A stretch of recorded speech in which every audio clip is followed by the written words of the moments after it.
Okay, we are all back again, and we also now have Professor Katherin Rogers in our midst. A warm welcome to you, Professor Rogers, because we are now going to listen to Professor Rogers' contribution. Let me say a few words by way of introduction. Professor Rogers is a professor in the philosophy department of the University of Delaware. She received a PhD from the University of Notre Dame. And her areas of specialization are medieval philosophy and especially the work of St. Anselm of Canterbury. Also, she specialized in philosophy of religion and in free will. She's published widely in various journals and collections on topics also including other themes like divine simplicity, divine eternity, and the incarnation. And her most recent book is Freedom and Self-Creation, Anselmian Libertarianism, which expands on her analysis of Anselm's theory of human freedom, which she presented in an earlier book. So she will be talking about freedom and foreknowledge, a case study in progress in theology. And we look forward very much, Professor Rogers, to hear from you in what ways Anselm's views, I guess, or at least this discussion is a case study in progress in theology. Yeah, so we cannot hear you at this moment. I don't know why. Yes, no. Could you try again? I'm unmuted here. Yeah, so now it's good, I believe. Oh, good. Yeah, we can hear you. I think actually the sound is quite clear, at least to me. Yeah, okay, yeah. Please, the floor is yours. Wonderful, thank you. Well, I'd like to thank the Abraham Kuyper Center and Samira Vanderloo for inviting me to give a talk, and I'm sorry that we're not all together in Amsterdam. And also, I have to apologize because I would really love to be able to participate more in the conference because the program just looks so interesting. But with my schedule and the time difference, it's just not possible. Yeah. So I really apologize for not being more of a participant. I understand. Oh, thank you. That's good. So here we go. By the way, I misspelled my university on the slide there. It's Delaware. It's not Delaware. I noticed this yesterday. It's very embarrassing. Okay, well, the conference poses a series of related questions about theology and the role of theology in modern academia. Can there be progress in theology? The original question that I was asked to address is this: is the method of perfect being theology viable or useful in pursuing theology today? And I intend to answer yes, with the help of the founder of the method, St. Anselm of Canterbury. And you can go on to the next slide, number 2. All that is his dates, just in case there are people who don't have them memorized. I should note at the outset that I'm very old-fashioned. My area of expertise is mainly St. Anselm, who died early in the 12th century. And I tend to think that he got most things right. I also follow St. Anselm in being of an analytic turn of mind. Anselm, I think, ought to be made the patron saint of analytic philosophy of religion. So being old-fashioned and analytic, I'll understand theology very roughly to be reasoning about God, incorporating revealed truths in the project. Philosophy would be reasoning about God, the universe, and everything, bracketing revelation. And I'll understand progress, being very old-fashioned, as getting closer to a correct view of God. Some will view this as a project doomed from the start. Isn't the very concept of objective truth outmoded? So don't we all construct God, in quotes, from our time and place in history? That seems to be a popular view in some circles nowadays. But popular now does not translate to true, especially when the popular claim is self-refuting. Is it objectively true that there is no objective truth? In other times and places, say Canterbury at the beginning of the 12th century, it was assumed that human beings could use reason, aided by faith, to come closer to a correct understanding of God. But surely we're so constrained by our time and place in history that we cannot really grasp what long ago thinkers thought. Again, that's a view that seems to be popular now among some people, but Anselm would disagree, and it seems to me that he's quite correct. What's my evidence? The evidence that I understand what Anselm is arguing is the same evidence I would appeal to if the issue were whether or not I can grasp what my colleague across the hall is claiming. If I seem to see the question he's posing, and then I seem to see how his proposed solutions are attempts to answer the question, I must assume that I can grasp what he's up to. The skeptic may claim that the assumption is unjustified. Indeed, the skeptic may insist that no one ever understands anyone. But again, that's self-refuting. Remember Gorgias, the sophist, explaining why human beings cannot communicate.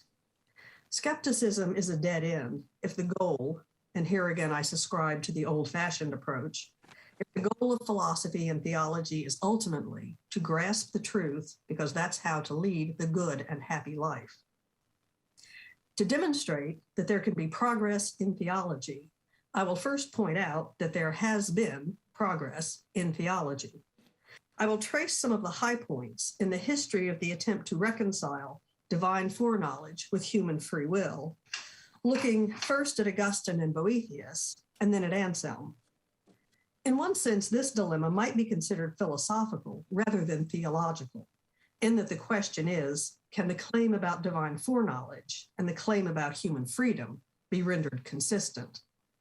As a question about possible coherence, one need not invoke faith in revealed truth. But I think it's legitimate to think of the dilemma as theological, since commitment to both horns can be seen to arise out of, or at least be supported by, revelation. That God must know the future might possibly be derived from philosophy, but the claim is certainly given the imprimatur by biblical prophecy. And there may be philosophical avenues to the claim that human beings are free in a way that grounds responsibility. However, the importance of the dilemma is motivated by the thought that God not only knows future free choices, he also judges those choices in a way that impacts the eternal destinies of the created free agents. This very personal relationship between God and the created agent means that divine foreknowledge must not undermine the justice of the divine judgment. This picture of God and human beings would be hard to arrive at by reason alone. Next, I'll discuss Anselm's solution to the freedom and foreknowledge dilemma, a solution rooted in his perfect being theology. Anselm, as he explains in chapter 2 of his Proslogion, takes it that God is that being than which no greater can be conceived. And if you could go to the next slide. We were already on number 3, good. This is where we're supposed to be. Here we find his famous and infamous ontological argument for the existence of such a being. Anselm devotes the rest of the Proslogion to unpacking that concept, a project that is now labeled perfect being theology. Anselm himself doesn't offer as clear a distinction between philosophy and theology, as will later thinkers such as Thomas Aquinas. They believe that reason alone can prove a God who is that than which no greater can be conceived, and that reason alone can successfully unpack that concept. And if that's his attitude, I, for one, am not prepared to say that he's wrong, though I suspect I'm in the minority on this issue. At any rate, a case can be made that this description of God is what Revelation teaches, and Anselm himself is at pains to insist that he is not departing from traditional church doctrine. Someone skeptical of Anselm's very optimistic claims for human reason can nonetheless begin, through faith, with his description of God and follow him in trying to unpack that description. So I believe it's legitimate to consider his method one of perfect being theology. Finally, I'll bring the debate over freedom and foreknowledge into the present. I take Anselm's solution to be the best on offer, and I've argued this in various contemporary venues. It's true that no consensus has yet been achieved. Others propose other ways of dealing with the dilemma. But this doesn't mean that there's no progress. First, as the debate goes on, the positions become better developed, and the consequences of the different positions become more obvious. That in itself is progress. Moreover, there's no reason to despair of consensus. Within the Christian community, the debate over freedom and foreknowledge has been going on for at least a millennium and a half. Perhaps the majority of philosophers and theologians will come to an agreement on the best solution before another millennium and a half elapses. And so to the dilemma. It's St. Augustine, and if we could go to the next slide, number 4, that's just his dates in case you didn't have those memorized. St. Augustine, who clearly spells out the framework for the dilemma of freedom and foreknowledge for Western Christendom. And he takes some important steps to solve it. In his On Free Will, Augustine sets himself the modest task of proving that God exists, that God made everything, and so everything is good, including human free will. Yes, free will can be used to choose badly, but the will itself is a good thing, and it is the human agent, not God, who is responsible for the turning of the will towards evil. And if we could go to the next slide, number 5, but a dilemma arises, and this is where he spells it out. And it's this, and I'm going to express it in sort of an analytic way just for clarity.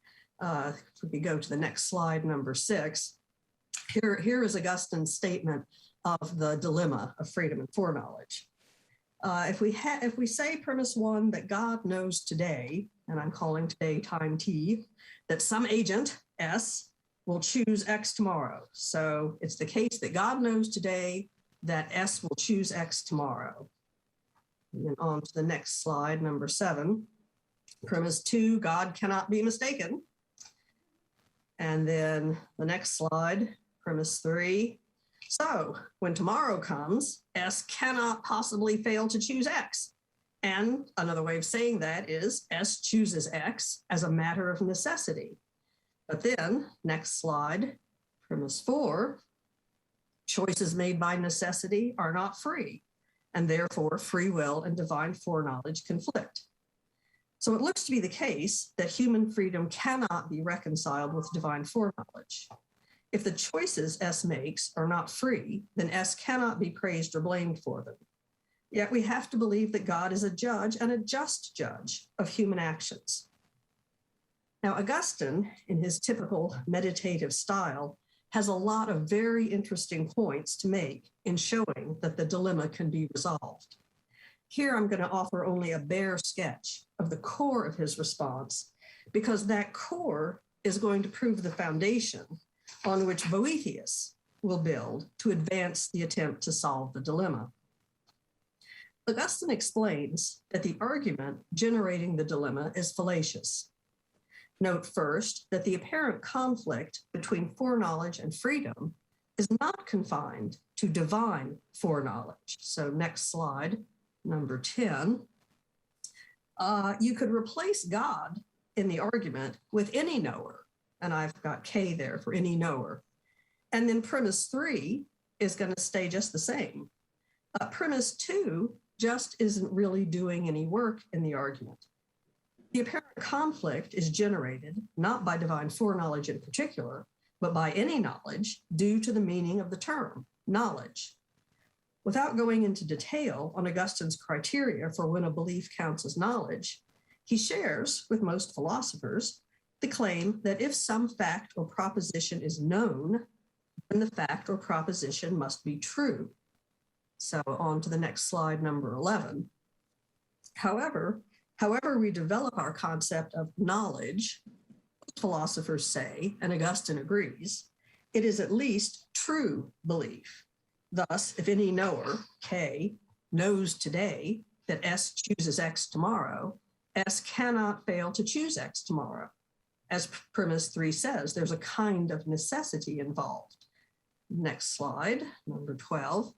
But the necessity is just the logical necessity entailed by the meaning of the term know. It's the necessity of necessarily if X, then X. But mere knowledge of some choice, even divine foreknowledge, doesn't entail the sort of necessity that conflicts with free will. For Augustine, that would be the natural necessity in which will does not play a role, such as the necessity of the stones falling when it's been thrown into the air. So next slide, number 13. All of the premises of the argument are true, but there's equivocation on the term necessity in 3 and 4. And so the conclusion that divine foreknowledge conflicts with human freedom doesn't follow. So Augustine has gotten the discussion of freedom and foreknowledge off to a good start in Western Christendom. But it is just a start. Boethius picks up the issue in his Consolation of Philosophy. On to the next slide, and there's Boethius's dates. The problem of the Consolation is this. Anyone can see that the world around us is the product of a good, wise, and powerful divine designer. And yet the goods and evils of worldly fortune seem to be distributed between good and bad human beings haphazardly. Another way to put the question is, why does God let bad things happen to good people? Boethius's answer is that there is no such thing as bad fortune. All fortune can be turned to good, depending on how one chooses to deal with it. For example, when it appears that bad things have happened to good people, those apparent evils can, if the agent so chooses, serve as lessons or opportunities. This may sound a little bit cavalier as a response to the problem of evil, but Boethius is writing in prison, having lost everything and awaiting a brutal execution. So I think we might say that Boethius at least has earned the right to his opinion. This response to why God permits what could look like injustice depends on human agents having robust free will. But we can be sure, says Boethius, that God knows the future. So the dilemma of freedom and foreknowledge arises. Scholars agree that Boethius read and was influenced by Augustine, but there's debate about the extent of and the particular issues involved in that Augustinian influence. On the dilemma of freedom and foreknowledge, from the perspective of theory construction, Boethius certainly seems to be building directly on the foundation laid by Augustine. So next slide, number 15 there. Boethius repeats the Augustinian explanation that foreknowledge indeed involves a sort of logical necessity. Boethius calls it a conditional necessity, but this sort of necessity does not conflict with free will. Boethius agrees that the argument for the conflict between freedom and foreknowledge, as Augustine had stated it, has been shown to be fallacious. Nevertheless, he points out that a thorny question has not been answered. So next slide, number 16 there. How? How does God foreknow free choices? Boethius allows that human beings can have knowledge of future events. We can know, he thinks, that the sun will rise tomorrow. But this foreknowledge must be based on our knowledge of things or events which we can observe in the present and which will necessitate those future events. Necessitate in the sense of causally determining them in a way that rules out voluntary action. From the human perspective, then, only non-freely occurring events can be foreknown. We can know that the sun will rise tomorrow because the sun does what it does through natural necessity. So, says Boethius, let us grant that God's knowledge doesn't necessitate future choices in a way that would render them unfree. On to the next slide, number 17. But if God knows the future the way we do, by grasping their necessitating causes in the present, then those future events can't really be freely willed. But says Boethius, this argument is mistaken because we must appreciate that the divine perspective is very different from the human perspective. Unlike temporally limited creatures, God lives in eternity. And here Boethius introduces his famous definition of eternity. Next slide, number 18. Eternity, then, is the whole simultaneous, perfect possession of boundless life. It must hold as present the infinity of moving time. So God sees all events as if they were present, as if he were looking down on them all from the highest peak of the world, says Boethius. He doesn't need to deduce future events from their causes in the present. So Boethius takes an important step in invoking divine eternity at this point in responding to the dilemma. It's true that Augustine, in a lot of places, offers a great deal of insightful and influential thought on the nature of time, the nature of divine eternity, and the relationship of the eternal God to our changing world. But Augustine just doesn't seem to appeal to divine eternity in his efforts to deal with the dilemma of freedom and foreknowledge. It's Boethius who adds this crucial piece to the puzzle. So here I would say we have significant progress in theology. Indeed, some may hold that so much progress has been made by Augustine and Boethius that the dilemma is basically resolved. I have to disagree. Before we can sign off on Boethius's solution, we need more information on how exactly he sees the relationship between time and eternity, and on just how God, in his eternity, knows future choices. And Boethius, in the Consolation, well before his introduction of divine eternity, has tipped us off to a worry. And next slide, number 19 there. He says that it's absurd that God's knowledge could be produced by our choices. Having explained that God knows our future choices from his unique perspective in divine eternity, Boethius goes on to explain, next slide, number 20, on to explain that God knows our future choices because he knows what he himself will cause. Boethius's understanding of the relation of time and eternity is just not clear. God knows events in time because he causes them, and, quote, as if, and that's, from the Latin, as if they were present, but the events may be in the future, even for God. Many philosophers agree with Boethius in holding that even though God causes human choices, human agents can be free in a way that grounds moral responsibility. I think a good case can be made that this is Thomas Aquinas's view, and it's certainly the position of Augustine later in his career when he's defending the role of divine grace against the Pelagians. On this view, God causes our choices, even the choice to sin, as the primary cause, the cause that makes things to exist ex nihilo. We have to say this, so it's argued, otherwise we undermine divine omnipotence. Nonetheless, we cause our choices as secondary causes, and so we can be justly judged. On the other hand, many share the intuition that if God were the ultimate cause of our choices, it would be unfair for him to judge us, and especially unfair to punish us. The debate, excuse me one second.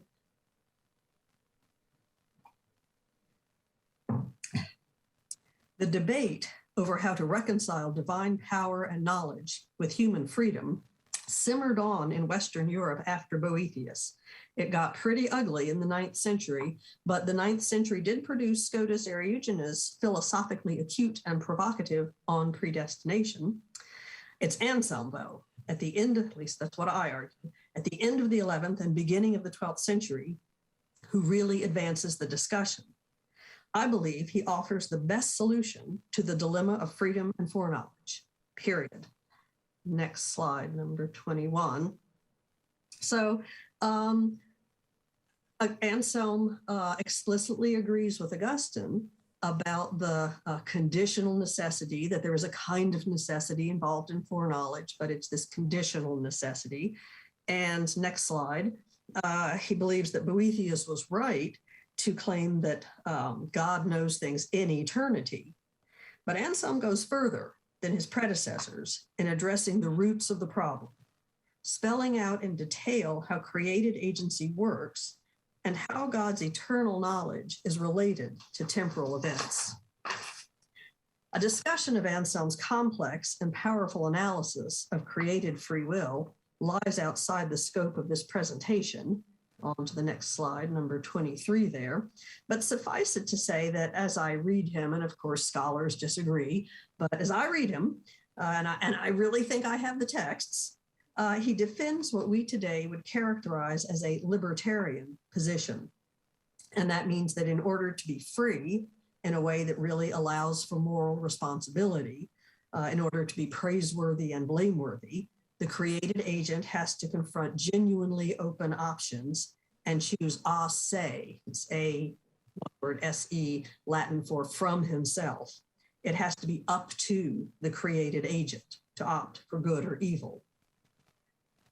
Anselm, as I read him, rejects the claim that God must cause everything, including human choices. On to the next slide, number 24. If you look at his On Freedom of Choice, chapter 8, it seems pretty clear that he holds that human agents choose to sin, no surprise there, but he seems to be saying that it's just logically impossible that God could cause the choice to sin. To sin is to will, just simpliciter, to will what God wills that you not will. Since God causes things through his will, he could not possibly will that you should will what he wills that you shouldn't will. So Anselm's analysis, and if you look up on Freedom of Choice, chapter 8, that's, you'll see, he's saying that. Anselm's analysis of the workings of created agency allows him to maintain that God is the cause of everything with ontological status, but that created choices are not things, in quotes, which add to the being of what exists in the universe. God is omnipotent, the source of all existence, but human agents are responsible for their choices. So on to the next slide, number 25. One way to put it is that God is the cause of everything that exists, but not of everything that happens. But what of the dilemma of freedom and foreknowledge? Doesn't insisting on a libertarian account of free will make the problem worse? I argue that a successful libertarian understanding of created free will, which holds that the created agent chooses, as Anselm says, chooses a se, entails what I call the grounding principle. So next slide, number 26. The grounding principle says that the truth of propositions about a free choice is grounded or dependent on the fact of the free choice itself. Hence, knowledge of the choice depends in some way on the agents actually making the choice. If God knows that S chooses X tomorrow, this can only be because S has access to S choosing X tomorrow. How can that be?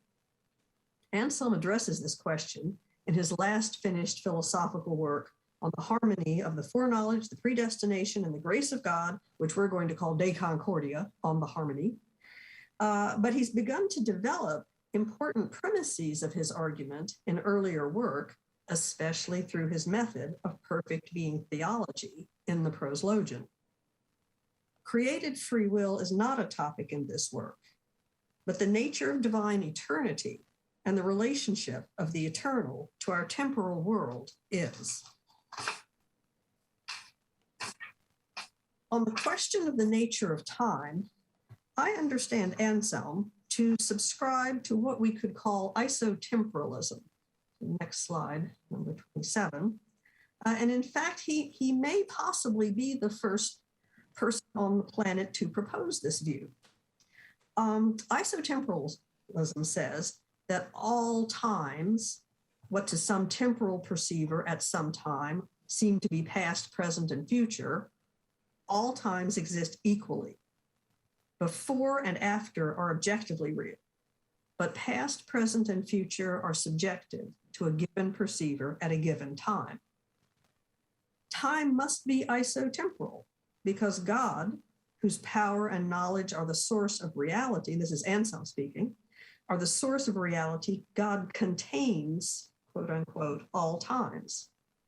This picture follows upon the thought that God is that than which no greater can be conceived. A being that can know and act upon all times is clearly greater than one which is circumscribed by existing only at each time, and whose life cannot be simple because it is spread out across the moments of time. The clearest proof text for Anselm's isotemporalism is in De Concordia. And you can go to the next slide, 28. He writes, just as the present time contains all place and whatever is in any place, in the same way, the eternal present encloses all time and whatever exists in any time. For eternity has its own unique simultaneity in which exist all the things which exist at the same place or time and whatever exists in the different places and times.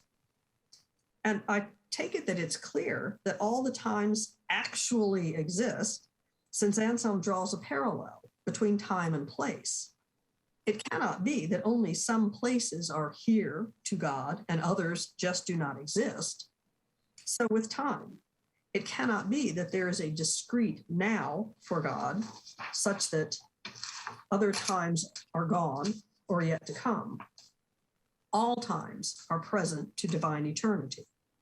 And since God's eternal act of knowing is the cause of all that is, if God sees all times as equally there in reality, then all times really are there in reality.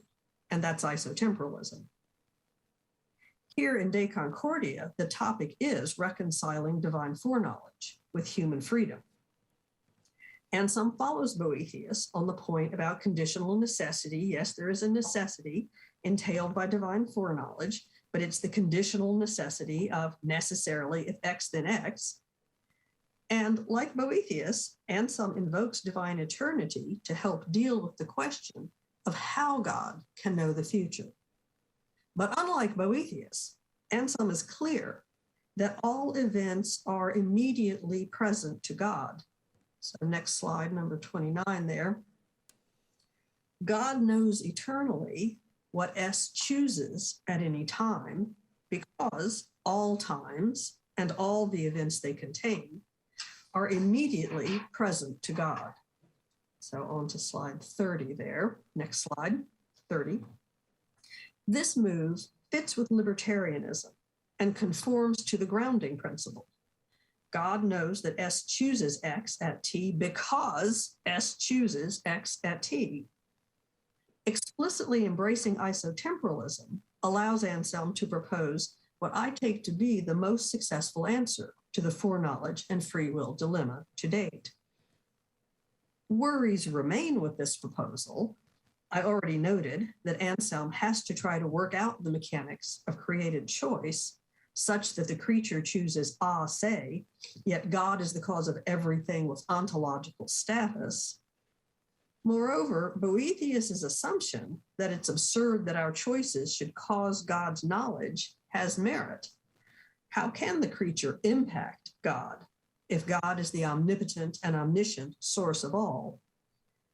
Elsewhere, I've tried to suggest how Anselm does, or at least could, address these problems, but it remains to be seen if those suggestions can be spelled out in a persuasive way. Will that attempt succeed? Well, perhaps, perhaps not. But even if it turns out that these problems demand other solutions than I'm suggesting, or simply insoluble, discovering that state of affairs, I take it, constitutes progress. Whether or not one embraces Anselm's solution to the freedom and foreknowledge dilemma as the last best theory, I believe it's clear that from Augustine to Boethius to Anselm, there is real theological progress. And next slide, number 31. I would argue there are at least 3 elements involved that make this progress possible. First, the problem was clearly defined. Augustine had definitely seen to that. And secondly, the participants in the debate shared allegiance to traditional church doctrine. The structure of traditional teaching provides a framework within which to work together. Building on the work of previous theologians requires a foundation of agreement. And thirdly, all 3, while committed to church teaching, were brilliant and creative and careful philosophers willing to pursue an idea if it looked to be helpful in constructing the scaffolding of a theory on the foundation of accepted doctrine. And I think Anselm's isotemporalism is a great example of invoking a philosophical thesis to help solve a theological problem. Anselm's solution doesn't seem to have had much traction after his death, and I'm really not sure why, though I suspect it might be the influence of all that newfangled Aristotelianism that came in towards the end of the 12th century. To my, and I admit my knowledge is very limited after St. Anselm, but to my very limited knowledge, isotemporalism doesn't figure in subsequent discussions of the freedom and foreknowledge dilemma, which brings us to the 21st century, illustrating the point that progress may be made over long periods of time in fits and starts. The dilemma has seen a lot of play in recent decades, but the two most popular approaches, or at least two very popular approaches, in contemporary philosophy of religion are, to my mind, woefully inadequate. Next slide, number 32 there. One move, embraced by open theists, is simply to reject divine foreknowledge. Human agents are free, with libertarian free will, and God is a temporal being who cannot know the future. Yes, he's omniscient in that he knows all. This is open theism, all there is to be known, but the future just doesn't exist, and so is not there for anyone to know. God knows all the myriad ways things might turn out, say the open theists, but he doesn't know how things will turn out. Clearly, the God of, at least I argue, the God of open theism is not the God of biblical prophecy, nor of Christian tradition, nor yet is he that than which no greater can be conceived. Alternatively, some contemporary philosophers of religion adopt a modern version of Molinism. And next slide, number 33 there. So here's Molinism in a nutshell. There are truths, so-called counterfactuals of freedom, about what any possible free agent would choose in any possible situation. These truths exist independently of God and of the actual choices of actual agents. God can foreknow that S will choose X at time T because God can make sure that S is in the situation captured by the counterfactual of freedom, quote, if S is in situation P at T, then S chooses X, unquote. Molinism, I would argue, denies omnipotence of God by positing these independent counterfactuals of freedom, the ontological status of which is puzzling in any case. And Molinism rejects the grounding principle. The truth about what free agents will do is not grounded in what those agents actually do.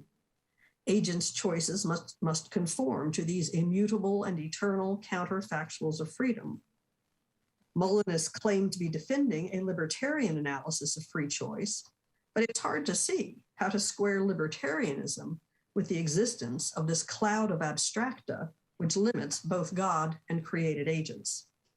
So number 34, I argue the Anselmian solution is far more powerful than open theism or Molinism. Number 35, next slide. So in order to buy Anselm's view, you do have to accept isotemporalism. And isotemporalism is a hard view to swallow, just from a phenomenological standpoint. Can it be that the you of 5 minutes ago and the you of 5 minutes hence exist as much as you right now? Hard to imagine, but there are 3 points to be made in response. Next slide, number 36. First, our understanding of divine eternity and what that entails about time shouldn't be limited by our imaginations. There's nothing logically contradictory in the isotemporal view. Next slide, number 37. Second, there really is no plausible, commonsensical, phenomenologically comfortable theory of time. As soon as you try to meditate thoughtfully on time, it becomes radically weird, as Augustine's famous discussion in Book 11 of the Confessions illustrated. And thirdly, isotemporalism, or something very like it, is apparently the standard view among contemporary physicists. One question subjected by the topic of progress in theology is what the relationship between theology and science should be, if any. That the relationship should be distant at best is, I think, probably the most reasonable answer. God's the creator of all ex nihilo. His activities are not bounded by the physical laws he sustains in being. So attempting to discover much about God through the lens of the sciences doesn't seem like an especially helpful approach, but nonetheless, it is rather charming when science can add support to a theological claim. If the biggest criticism of isotemporalism is that it's difficult to imagine, the fact that contemporary physics endorses it seems a powerful response. In the 16th century, the dispute over freedom and divine foreknowledge got so hot that the Pope had to step in and tell both sides to cool down. The dispute was between the Molinists and some more Thomistic kind of thinkers. The church, he said, would settle the question in her own good time. And she hasn't settled it yet, but perhaps the contemporary discussion is a step in that direction. Above, I mentioned three elements that I believe made the progress on the dilemma of freedom and foreknowledge from Augustine through Anselm possible. And now I'd like to add a fourth, and this is the next slide, number 39. It's a point that Augustine and Boethius and Anselm took for granted and acted upon, but it seems to need saying nowadays. In order to make progress in theology, the assumption that the modern is just better than the old should be rejected. Theology and philosophy are not just like physics in this regard. Those theologians who have stood the test of time may be our best companions on the way forward in our attempt to make progress in theology. Thank you.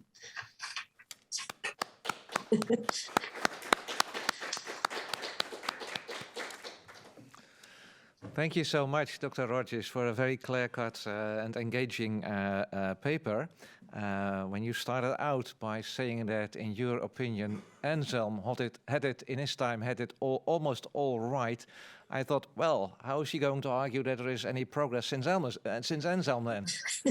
But he did so in a very ingenious way by suggesting that contemporary science just confirmed a view which was put forward by Anselm already in his time. So that's a very nice example, actually, of progress in theology. The floor is open now for discussions. We do have 34 people connected.